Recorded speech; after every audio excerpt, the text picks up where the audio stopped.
How's it going, guys? JP here. Welcome back to another mixed martial arts related video. This is my journey through the history of MMA, which there's no better place to start than the UFC. We are watching each and every UFC event. We are currently on UFC number 7, which took place September 8th of 1995. This, of course, is an 8-man tournament. UFC number 7, the Brawl in Buffalo. It also has a super fight between Ken Shamrock and UFC 6 winner Oleg Taktarov. So let's go through this one pretty quickly.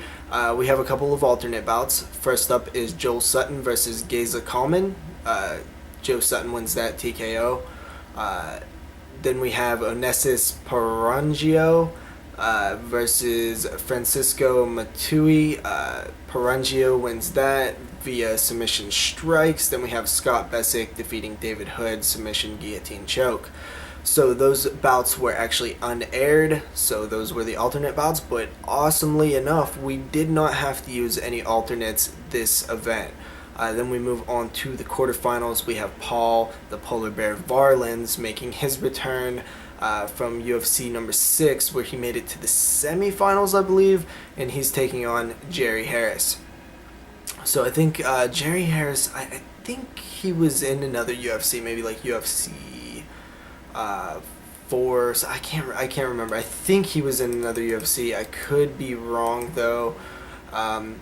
So yeah, he comes out. Paul Varlins, of course, just instantly runs across the ring and starts taking it to Jerry Harris. Actually, Jerry Harris was not the person I'm thinking of. He was not in another. This was his debut.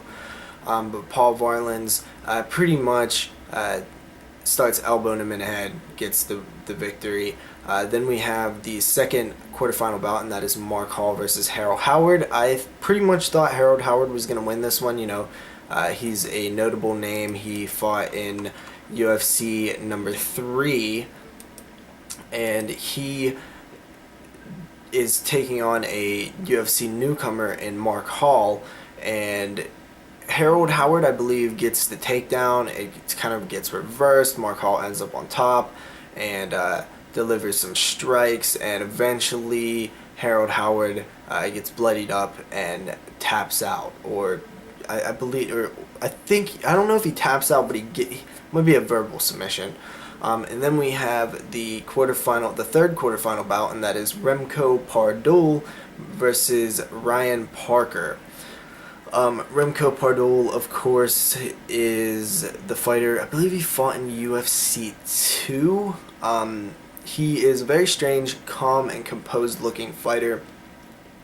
He ends up winning that bout via lapel choke. Then we have the fighter that was introduced to us in UFC number 6 as the next big thing from Brazil, and that is Marco Ruas fighting Larry Curtin. Now, I think Larry Curtin was the person I was thinking of who fought in another UFC. Marco Ruas ends up getting that victory via submission heel hook. So that is our quarterfinal bouts. Then we move on to our semifinal bouts. We have Paul Varlins taking on Mark Hall. This fight was, Paul Varlins was just kind of bigger and kind of, I believe Mark Hall put up somewhat of a fight. I think he came out with a Superman punch, which I thought was pretty cool. But he ends up losing due to a key lock, which was pretty cool to see. I can't remember. That might be the first key lock.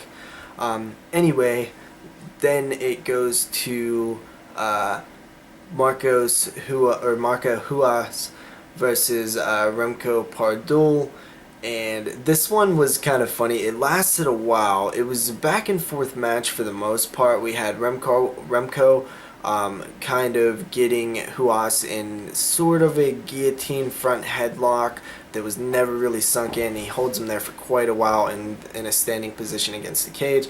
Eventually ends up on the ground. I think Ruas gets a reversal, ends up in a closed guard, eventually transitions to side control, and finally to mount. and upon transitioning to mount, Remco Pardul taps out. So he loses via submission due to position, which I thought was very, very funny.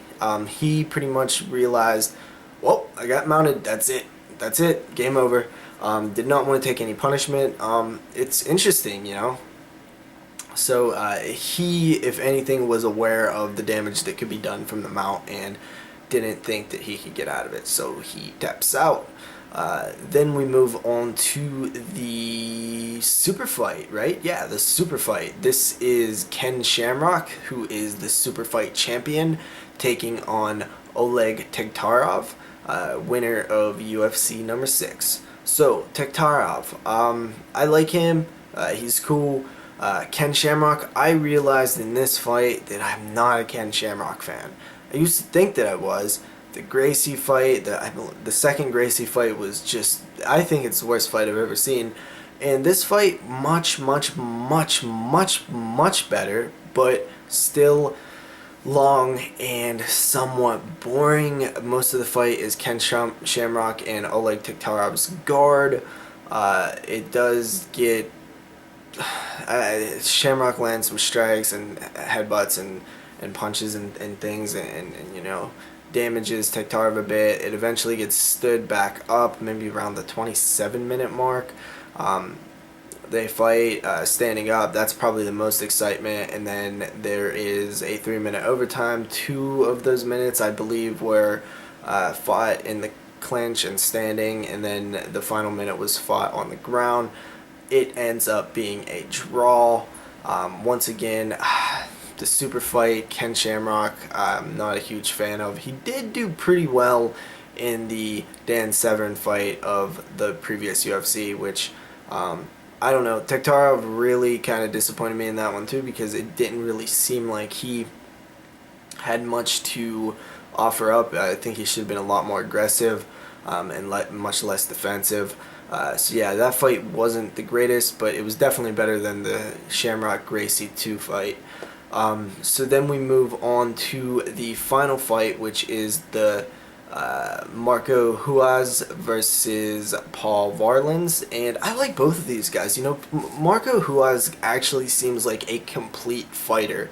You know, he seems very well rounded. Paul Varlins is just a big, scary, tough guy who also has some submissions and things like that.